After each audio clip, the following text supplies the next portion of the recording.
AI দিয়ে social মিডিয়ায় আরফানকে আর্জেন্টিনার জার্সিও পরাইছে আর ওখানে আর্জেন্টিনার শাড়িও পরাই দিচ্ছে। আবার দেখলাম ব্রাজিলেরও শাড়ি পরাইছে। আমি অলরেডি বলেছি আমি কোন দল পছন্দ করি, এটা অলরেডি ভাইরাল হয়ে ঘুরতেছে নেটে। আবার নতুন করে বলার কিছু না, আমি আর্জেন্টিনা দলের সমর্থক। ছোটবেলা থেকে পছন্দ, ভালো ছোটবেলা যেটা পছন্দ করে মানুষ, যে টিমকে সাপোর্ট করে সেটাই তো বড় হয়ে সেটাই করে। মেসিকে আমার ভীষণ পছন্দ। আমি আসলে কোনো জার্সি এখনো পরিনি।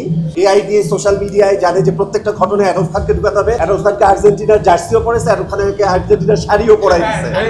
আবার দেখলাম ব্রাজিলেরও শাড়ি পরাইছে। সো এই যে উৎসব, এই যে ওয়ার্ল্ড কাপের মাতামাতিতেও সব ঘটনায় আরফ খান। ভোট কেন্দ্র থেকে শুরু করে, সাকিব বুগলি থেকে শুরু করে, এই যে বিশ্বকাপ থেকে শুরু করে সবকিছুতে বিনা পাবলিসিটিতে, বিনা বিজ্ঞাপনে যদি আমার এরকম পাবলিসিটি থাকে, সব গল্পে থাকি, এটা আমি এনজয় করি, অবশ্যই এনজয় করি। শোনেন, ওই নোরা ফাতেহি, সাকিরারা অনেক কষ্ট করে থিম সঙ্গে নাচে, তারপর তাদের বিজ্ঞাপন হয়, সারা ওয়ার্ল্ড দেখে। আর আমি ঘরে বসে থেকে আমার ছবি হয়ে যায়, ওয়ার্ল্ড কাপের প্রমোশন চলতে থাকে। এটা হচ্ছে বিষয়।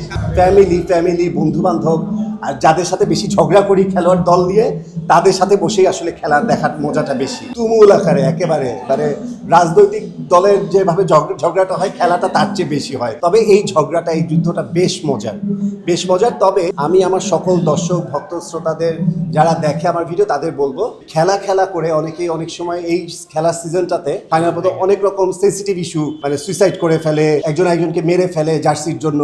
অনেক রকম ঘটনা ঘটে, আমি গত বছরও দেখেছি, মানে গত খেলাতেও। তো আমি সমস্ত দর্শক, যারা আমার ভিডিও দেখে, তাদেরকে আমি অনুরোধ করব এবং সুন্দর করে বিনয়ের সাথে বলবো, তারা এই খেলাটাকে কেউ ব্যক্তিগতভাবে না নিয়ে, এই নিজের সাথে যে সুইসাইড করা, মেরে ফেলা, অ্যাটাক করা, ঝগড়া করে দেয়া, বাড়ি পুড়িয়ে দেয়া, পতাকা পুড়িয়ে দেয়া, অনেক রকম হয়। তো এই ঘটনাগুলো যেন তারা না করে। খেলা দেখবেন, খেলায় হার জিত আছে, যে দল সাপোর্ট করেন সেটাকেও করবেন, অপোজিট পার্টিকেও আপনাকে ভালোবাসতে হবে, তার প্রতিও আপনার একটা শ্রদ্ধা থাকতে হবে।